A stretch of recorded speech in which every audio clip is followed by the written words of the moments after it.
Right on. So we've got week 2, day 3, cognitive reappraisal. This is going to remind you somewhat of the ABC method that we did last week. In fact, a lot of similarities here. We bring some more feelings into this, which I think is consistent with the work that we're doing here with emotional regulation. So let's dive right in. So first, identify a situation. This could be something causing you distress. I wouldn't go straight to 100 on this one. I would focus on something that's just kind of sitting with you. We talked last week about like a piece of popcorn or like something, you just keep going to it. It's not causing you a lot of pain, just kind of stuck there. And before I get too far into this, I'm just thinking, this one can be challenging for people. We've had a lot of feedback on pilots that we've run, that this one can be hard. So maybe give yourself a little bit extra time if you've got it, and set expectations for yourself that we're learning here. This week can feel a little bit like a fire hose. That's okay, though it's challenging. So the reason that it's okay is because we're teaching you and exposing you to tools. We're not doing deep dives into any one of these tools. So if you feel like you're getting overwhelmed by one, or feel like you're not getting as much as you'd like out of it one of the days, write yourself a note, things that you want to continue to work on, because we're exposing you to tools, not doing deep dives. So this one can feel a little deep divey in the midst of a fire hose. So give yourself a little time, give yourself a little grace. If you don't have the bandwidth for it, that's okay. With each of these weeks, especially as we get into the next couple of days, we're looking for quality over quantity. So maybe if one's really sticking with you and the next day sounds really tough, or we don't want to do it, push yourself a little bit, but not too far. Like, we want to get really good at some of these tools, and your gut, your body is going to know which tools work well for you. And if one's really catching your eye, probably means you need to focus on it. So back to identifying the situation, something that's not super distressing or escalated. I'm sure you have something on the top of your mind. So next, identify the thoughts that are associated with this situation. What were you thinking when you were in the situation? Thinking and feeling is going to be important there. What are you thinking / feeling now when you remember it? Write these thoughts down. Just write them down. Now, identify your emotions. This is where we verge a little bit, or diverge, I suppose, from the ABC method that we learned last week. What were you feeling? What are you feeling now? What were you feeling then? Are you feeling sad, angry, anxious?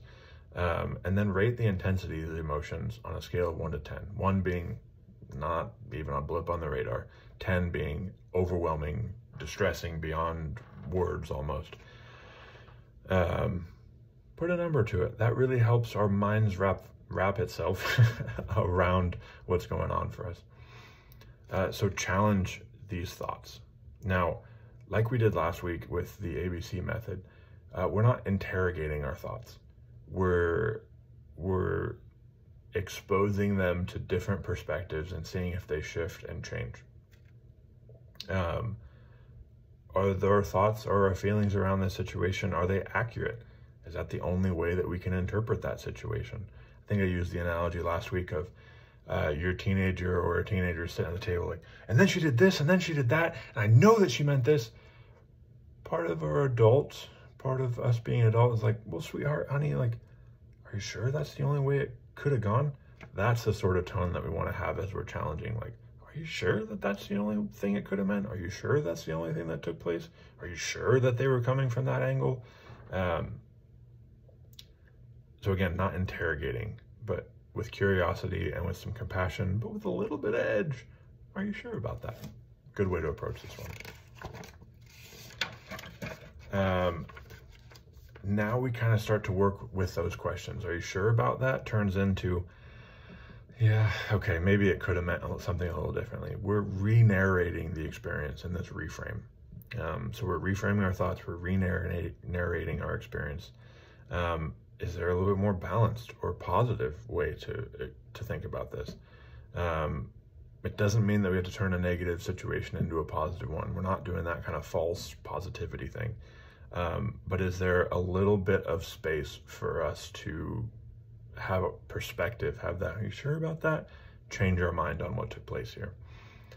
Then we check in with ourselves again on those same emotions that we wrote down. Are they quite as powerful? Are they at the same number that they were before? If you're not seeing a lot of change, that usually means we kind of have to go back and do a little bit more of this work and maybe be a little more honest about what our thoughts or feelings were. Because if you're anything like me, I tend to downplay my emotions or my reactions to things. Like, oh, well, it wasn't that big a deal. Maybe it was a bigger deal.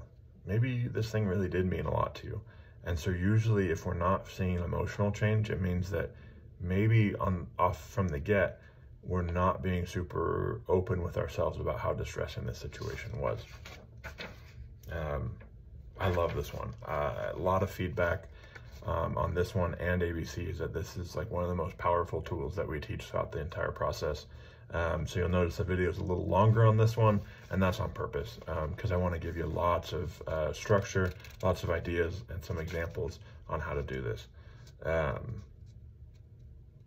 Yeah, hope you have fun. Hope you enjoy this one, and we'll get on to day 4.